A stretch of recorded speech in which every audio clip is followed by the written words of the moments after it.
First and foremost, just what do you make of that? Here's another sort of outburst from Antonio Brown as he tries to work his way out of Pittsburgh. Agree, they're almost daily right now. As you mentioned, we heard the one over the weekend about Ben Roethlisberger. Here's another one where he talks about wanting more guaranteed money, and any team that has guaranteed money should come call him. And then he says he no longer wants to be known as AB forever. Going forward, he wants to be known as Mr. Big Chest. So Mr. Big Chest here is looking for a war chest of money here, which he made clear on the Instagram live video. And each day has produced a different comment in a different media form of some sort of social media. And this is a player who's been prolific on the football field. He's now prolific in social media. The problem is, it's being prolific on the football field helps your case with teams. Being prolific in social media is not something that a lot of teams really like or enjoy hearing about. And I think the more he talks, the more he's on social media, the more certain teams are scared off. Well, I'm glad you went there because that's where I was going to go with Louis Riddick. I want to bring him into the conversation as well. And again, Louis, from a front office perspective, there's no debate about how productive and great a player Antonio Brown is. But all of this stuff, if you were one considering bringing him into your organization, how would it impact the way you view him and the possibility of bringing him to your team? Well, obviously, Grady, this is not good. I mean, look, this social media right now for him has absolutely just gotten out of control. This is a guy who right now is all about him, is all about his message, all about what he wants, all about his perspective. He really needs to kind of like take a deep breath, sit back and analyze, and somebody needs to grab hold of him and be like, hey, look, you're a great player on the football field, but it's not just about your on-the-field evaluation that teams take into consideration no matter how good you are. Off the field, football and personal character matter. Your football character is great. You're a hard worker. You're a guy who has made himself into who you are. You're a self-made man. But right now, your personal character in terms of your personal choices and what you're doing right now to kind of get your message out there is turning people off. It just is. And this is, look, teams are always trying, you know how the NFL works. You know how front offices work. They're always trying to balance how good is the player for the locker room and for our football team versus how good is he on the football field. AB is a bad dude on the football field. Look, he's impossible to cover. He's impossible to stop. But right now, he's impossible to stop talking. It's impossible to get him to stop talking about all the things that are just surrounding him. And if I'm running a team right now, I'm telling you, I'm literally sitting there watching him, and I'm sitting there pulling my hair out if I had any going, do I really want to deal with this all the time? Do I really want to every day wake up to Get Up or any other show going, what is he saying now? What is he doing now? What's he unhappy about now? We get it. Maybe you don't want to be there. You don't like Big Ben. You don't like how, maybe he treats you. You don't like the atmosphere in Pittsburgh, but slow it down. Slow it down. I hear you. And so let me go back to Schefter on that thought, because right now that is only one team's problem. Everyone else is trying to decide if they want to bring him in. Last I think I've heard from the Steelers, it didn't sound like they had resigned themselves to moving him away. How do you expect them to handle this?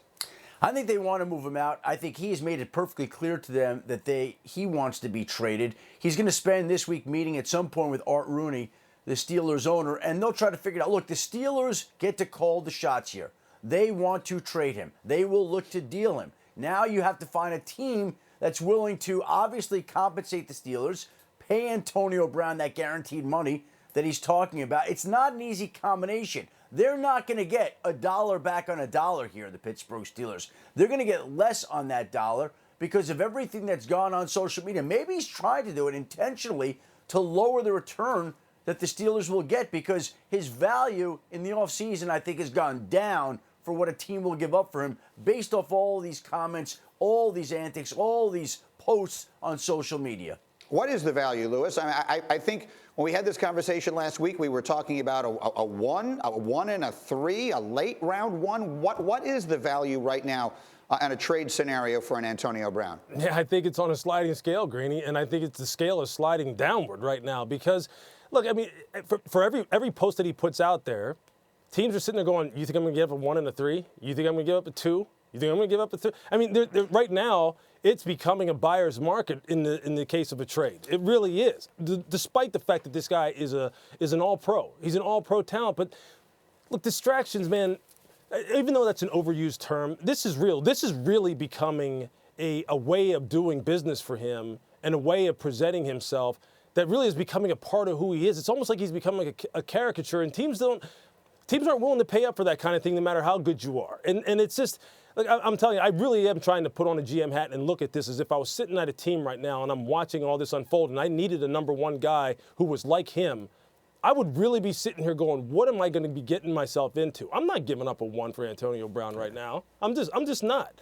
I'm not. So right now, look, we're into really uncharted territory as far as what the actual market value would be. But I can tell you this: if I'm a team, I'm not giving up a 1 now. No. Lou, I'd be shocked if a team gave up a 1. Okay, you're talking about giving up a 1 for a player who, again, we talked about the production is off the charts, but you're talking about a player who's raised a lot of question marks here. Exactly. The last month of the season, and you have to pay the Steelers, and you have to pay the player. Yeah. Do you want to do that and give up a 1? The cheap labor that comes along with a rookie deal? No, there's not a team in the league, I think, that's going to be willing to give up a 1 at this point in time. And it's unfortunate that right now he's not showing the awareness to understand that he's making it harder for himself. He's making it harder for the Steelers. And in fact, that's exactly what he wants, which is just to get out of Dodge now. Forget the meeting they're going to have in terms of that being productive, leading him back to Pittsburgh. Forget all that. He doesn't have any awareness right now that what he's doing is he's making it tougher for his football team to go ahead and move him, expeditiously and get him on down the road. Because right now he's just so wrapped up in his own head and what his own needs are and what he wants. It's kind of sad to watch this happen every day now. It's kind of getting into the theater of the bizarre about how this keeps playing out on social media. As good as social media can be for him, it's gonna lead to his career, kind of coming to a conclusion at some point in time in a way that I don't think he wants it to.